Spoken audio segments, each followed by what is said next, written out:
루마니아 현지 매체에서 K2 구매에 관한 매우 구체적인 보도가 나왔으며 여기에 미국 매체는 K2가 게임 체인저가 될 것이라는 구체적인 보도를 곁들였습니다.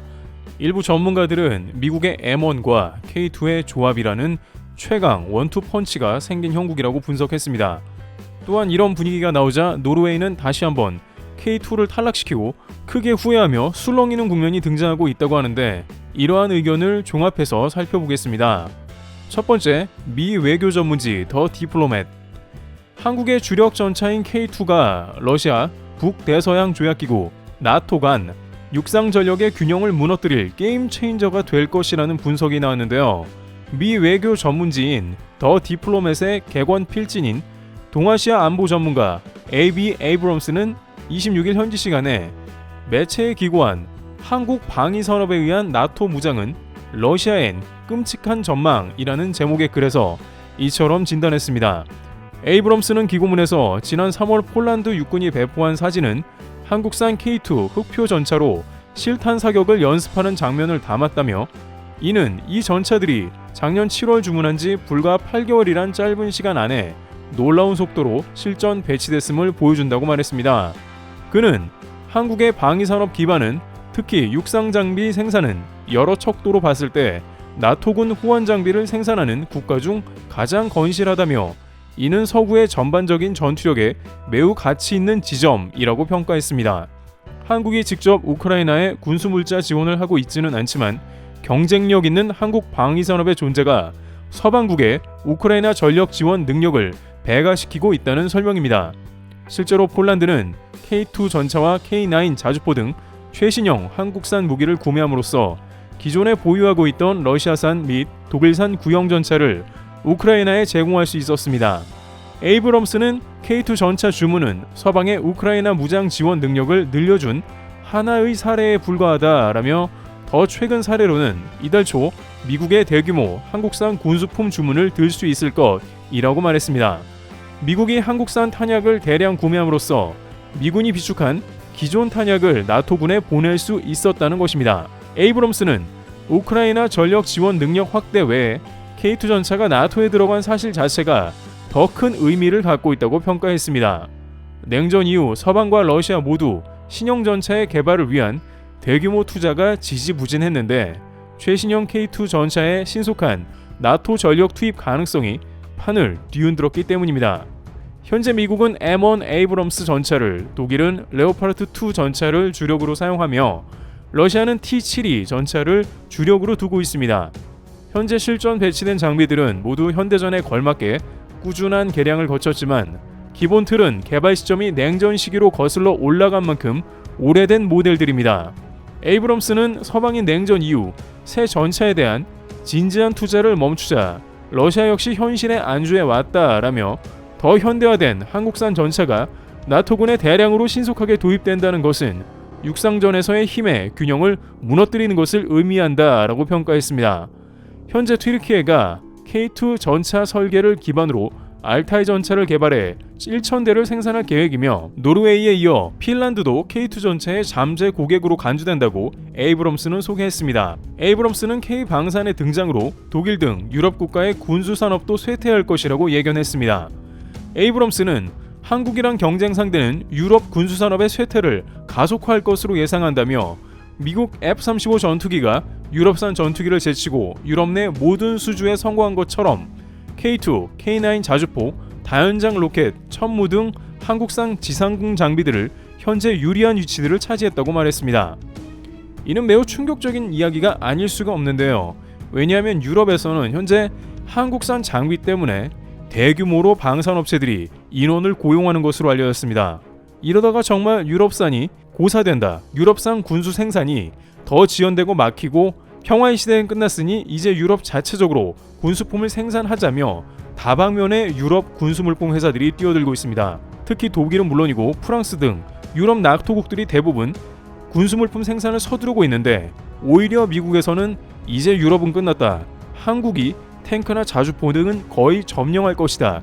이렇게 내다보고 있는 것입니다. 이 예상이 틀리지 않을 가능성이 큰 것은 이미 미국에서 그렇게 해 나가고 있었기 때문이라는 뜻입니다. 이미 한국은 모든 인프라를 가지고 있고 생산과 투자와 이런 것이 선순환되어 있는 구조이고, 게다가 대기업이 달려들어 최고의 수익화를 위해서 모든 군수 물품들이 자동화되고 있습니다. 특히 K9 자주포 자동화는 독일에서도 도저히 따라올 수 없는 기술인데, 앞으로 이런 식으로 더욱 발전하고 더욱 주문을 밀려나가니 K방산이 더욱더 날개를 달 수밖에 없다는 분석이 잇따르고 있는 상황입니다. 그런데 여기서 이에 끝나지 않고 노르웨이를 정말 놀라고 고민하게 할 만한 뉴스가 또 등장했는데요.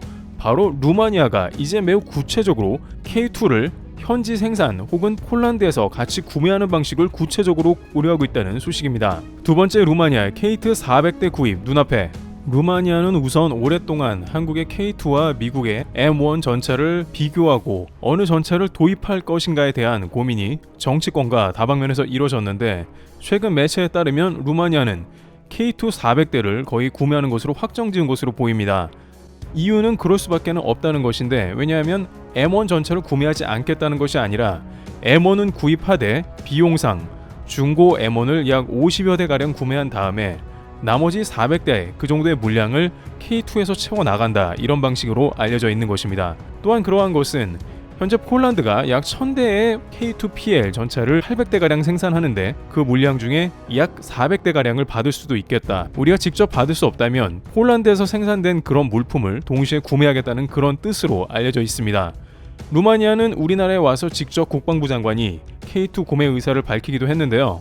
M1과 고민을 하다가 이제 M1 플러스 미국의 M1 전차와 한국의 K2 전차가 조합이 되는 방식에 역시 폴란드와 유사한 원투펀치로 가는 게 아니냐는 의견이 다방면에서 제기되고 있습니다. 미국의 M1 전차는 여러가지 정치적이나 그리고 또한 성능 면에서도 구매하지 않을 수가 없는 것인데, 여기에 K2 전차까지 조합이 된다면 가장 중요한 나토의 전차 구성원으로서 자리 잡게 된다는 것입니다.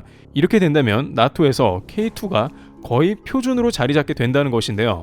이런 상황이 오다 보니 전반적으로 한국의 이제 유럽 방산 시장은 거의 석권했다는 앞에 그 미국의 더플로맷 매체와의 분석이 거의 맞아 들어가는 상황이라고 할 수가 있습니다. 처음에는 유럽에서는 왜 한국산을 도입하느냐, 유럽 영내 조달이라는 원칙이 있지 않느냐, 그러면서 독일 레오파르트 등 다양한 의견이 이뤄지긴 했습니다만, 결국에는 이러한 식으로 한국의 K2와 미국의 M1 조합으로 유럽 시장을 거의 석권해 나가는 그런 초입에 있다.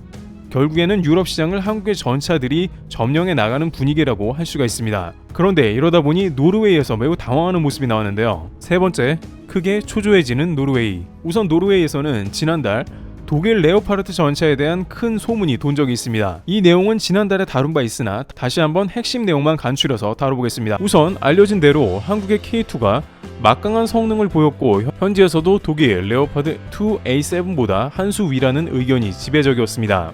현지에서 수차례 공개 평가도 이뤄졌으며 결국에는 한국의 험악한 지형에서도 전천후로 활약이 가능하니 누가 봐도 한국의 K2가 선택되는 게 상식적인 흐름이고, 심지어 노르웨이 국방부서도 그런 판단을 했던 거죠. 특히 노르웨이 국민들도 발끈했는데 한 네티즌은 레오파드는 멍청한 선택이다 라고 일갈했으며, 관련 커뮤니티에서 퇴물 독일 물건을 사다니 이것은 병사들의 안전은 뒷전이라는 얘기라면서 현재 유럽을 지배하고 있는 한국 방산 제품을 구매하지 않은 것은 어처구니 없는 일이라고 지적했습니다. 발등에 불이 떨어져야 빨리 오는 게 얼마나 중요한지 모른다는 간접적인 비판이 제기되기도 했습니다. 그런데 현지에서조차 도대체 모르겠다며 노르웨이가 한국의 기술 이전까지 마다한 건 엽기적이라며 가성비 뛰어난 K2를 왜 거절했나 의문을 표하는데, 이에 대해서 다른 의견도 등장하고 있습니다. 또한 여기에 독일 국방부의 중대 발표가 나면서 노르웨이를 망연자실하게 하고 있다는데요. 우선 노르웨이가 독일 전차를 택한 것은 가장 현실적인 이유로 독일이 가스를 산다는 이유입니다. 독일은 러시아 가스가 끊긴 이후에 노르웨이에서 20%가량의 LNG 가스를 비싸게 사들이고 있습니다. 이는 절충교역하기에 딱 알맞은 수단인과 동시에 가스 가격 폭락한 시점에도 딜하기가 좋은 겁니다. 독일이 가스값을 잘 쳐주고 노르웨이는 독일의 전차를 대신 사면 그만이라는 이야기입니다. 하지만 한국의 전차 생산 노하우와 기술 이전보다 겨우 가스 팔아먹는 게 우선이냐는 의견도 나오는데, 이에 대해서는 가스 판매와 더불어 나토 영역에서 소위 텃세나 기득권에서 앞선다는 말이 나옵니다. 미국과 유럽 중심인 나토에서 자기들 판단에 아시아 변방의 무기가 다소 신뢰를 주지 못했다는 것이고, 나토는 나토 국가끼리 거래하는 관행이 있으니 한국은 자연히 후순위라는 의견도 나온 상황입니다. 그러다 보니 텃세가 작용했다는 것이며, 여기에 유럽연합의 정치권 교류도 큰 역할을 했을 것입니다. 유럽연합에서 고위급 정치인들은 접선이 쉬우며 훨씬 밀착된 교류로 의견을 서로 수렴합니다. 멀리 떨어진 한국보다 가까이서 긴밀하게 밀실 회담을 진행했을 가능성도 보입니다. 그러나 그럼에도 불구하고 노르웨이 네티즌들이 분노하는 것은 이것은 국가 안보와 관련됐기 때문인데요. 당장 러시아가 북유럽을 침공하는 것을 가정하면 노르웨이는 무기가 뭐가 있냐는 물음을 갖게 합니다. 폴란드에서는 거의 한 달 간격으로 한국에 방산이 들어오고 있는데 과연 독일은 가능하겠냐는 것이죠. 그런데 이러한 상황에 독일에서 들려온 소식은 노르웨이 국민을 이성을 잃게 하고 있는데요. 독일 NTV 방송에 따르면 독일은 호주에서 자국 방산업체산 장갑차를 100대 역수입한다는 겁니다. 독일 방산업체 라인메탈이 호주 현지에서 생산하는 다목적 장갑차 복서 100대를 들이기로 했습니다. 이 문장이 의미하는 바는 매우 심각한 것인데요. 당초 라인메탈은 호주 브리즈번에 세운 공장에서 호주군에 납품할 군용 차량을 생산할 예정이었습니다만, 러시아의 우크라이나 침공 이후에 독일군의 군비 증강 수요에 부응하기 위해 이곳에서 생산하는 장갑차를 독일군에 먼저 납품하기로 결정했다는 겁니다. 독일 매체들은 이에 관해 독일과 호주 간의 깊은 신뢰로 이뤄졌다는 등 정치적 신창만 늘어놓았습니다. 그러나 이 뉴스를 접한 노르웨이에서는 한국과 크게 비교되는 모습에 우라통이 터져버렸는데요. 예를 들어 한국이 K9 자주포가 없어서 이집트에서 생산한 한국에 도입하게 된 꼴이라고 비판한 겁니다. 한국은 자국의 생산시설이 없거나 모자라서 해외에 마련해놓은 시설에서 역수입한다고 하면 아마도 국내 누리꾼들에게 세금 녹는다 혹은 귀를 의심했다라며 놀림을 받게 될 것입니다. 세금이 녹는다는 것은 역수입함으로 인해 단가가 올라가고 호주 근로자들을 활용한다는 이야기입니다. 독일 정부는 이에 25조 원을 투입할 것으로 보이는데 이 역시 천문학적 금액으로 판단되고 있습니다. 자국 무기를 자국에서 생산 못하고 해외 기지에서 외국 근로자 임금과 세금 덤터기를 쓰며 들여오는 것이죠. 물론 독일 잘못이라고만 비난을 할 수 없는 것은 그만큼 평화에 길들여진 일반적 국가의 모습으로 항상 전시체제에 있는 한반도와 나라를 지키는데 한순간도 게으를 수 없는 한국과는 차원이 다를 겁니다. 그러나 이제 노르웨이에서는 전쟁 다 끝나고 그제서야 탱크 들어온다 하며 불만이 가득한데요. 독일 국방부에 따르면 독일 장갑차 복선은 2025년에 받게 된다며 2년 뒤에나 도착한다고 얘기했습니다. 지금 러시아는 우크라이나와 전쟁 중이며 이 전쟁이 언제 끝날지 또 확산될지 가늠이 안 되는 촉박한 상황입니다. 이러한 중대한 상황에 독일은 2년 뒤에 장갑차가 100대가 우선 도착한다며 느긋함을 보이는 겁니다. 한국의 경우에는 계약하자마자 3개월, 6개월 단위로 탱크가 도착하면서 박수를 받고 있는 판국에 독일은 자국 장갑차를 독일 생산도 불가능해서 호주에서 역수입하며 쩔쩔매고 있는 것입니다. 아무래도 이와 같은 국면은 폴란드에서 진작에 눈치채고 한국과 계약한 이유였을 것입니다. 그들은 독일은 물론이고 미국의 패트리어트 미사일조차 10년이나 기다렸지만 도착하지 않음을 알고 있었습니다. 미국이 제때 무기를 공급한 것은 우크라이나가 유일했고 그만큼 무기 공급은 한편으로는 어려운 일인 것입니다. 다만 한국은 효율적인 무기 생산 체계와 정부 주도형 그리고 대기업들이 개발에 뛰어들어 빛을 발한 겁니다. 또한 방산으로 비즈니스를 전개해 국가의 국방을 다시 지켜야 하는 선순환으로 이 자리에 오게 된 겁니다. 이와 같이 매우 후회하는 분위기가 이어지는데 이제는 폴란드에 이어서 루마니아까지 K2 전차를 거의 표준으로 도입하고 이것이 나토의 방식이 되어간다는 그런 분위기가 되자 결국에는 레오파르트를 일부만 수입하고 K2로 갈아탈 수 있는 그런 분위기로 갈 수 있다는 의견도 나오고 있습니다. 이와 같이 유럽의 방산은 현재 앞에 더 디플로맷 미국 매체 분석과 같이 한국의 전차들이 표준으로 자리 잡으면서 더욱더 그 기세와 보급률을 높여가고 있는 상황입니다. 트래블TV였습니다. 감사합니다.